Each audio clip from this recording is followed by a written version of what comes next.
My years. Eu tô com esse microfone pra vocês me ouvirem mais alto.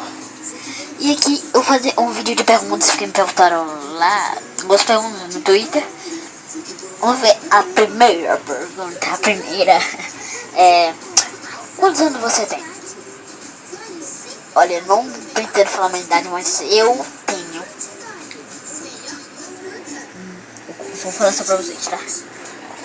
Eu falo só pra vocês. Eu tenho 9 anos. E eu já sou youtuber por 9 anos. Agora o segundo. Você tem namorado? Não. E não pretendo ter. Só quando tiver uns 15, 14 anos. Não sei. A outra pergunta é: que tipo de comida ou bebida você gosta? Bebida Coca-Cola ou skin, sabe? Ou convenção, porque convenção muito bom. Mas Coca-Cola mais. E de comida. Deixa eu ver, de comida.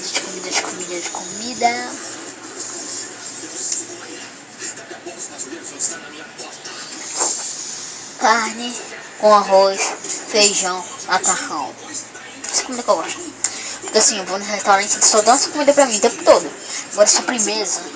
Não tem sobremesa, mas eu falo minha sobremesa. Sorvete, milkshake, é a mesma coisa, né? Vamos fazer mais uma pergunta.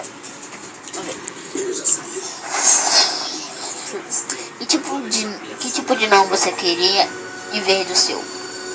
Não queria nenhum, tô contente com o meu. Mas se eu quisesse, eu queria Gabriela Crase. Muito épico. É uma aventureira que existiu em 1968, né? Vocês estão me vendo? Se não tiver, é porque acho que tá com o negócio aqui, ó. A luz tá ligada, vocês não estão me vendo, né? Tudo bem. A penúltima pergunta é: qual a marca do celular? LG. Antes eu tinha um iPhone 6, ou era 5, não sei. Só que ele quebrou a tela e também quebrou a bateria e o chip e o cartão de memória. Agora eu tô com LG. Agora a última pergunta é: sua casa é legal e bonita? É tipo uma mansão? Sim. Galera, é isso. É esse vídeo. Espero que estejam gostado, né? Espero que tenham gostado. Só um vídeo de perguntas, eu acho que é curtinho mesmo. Tchau.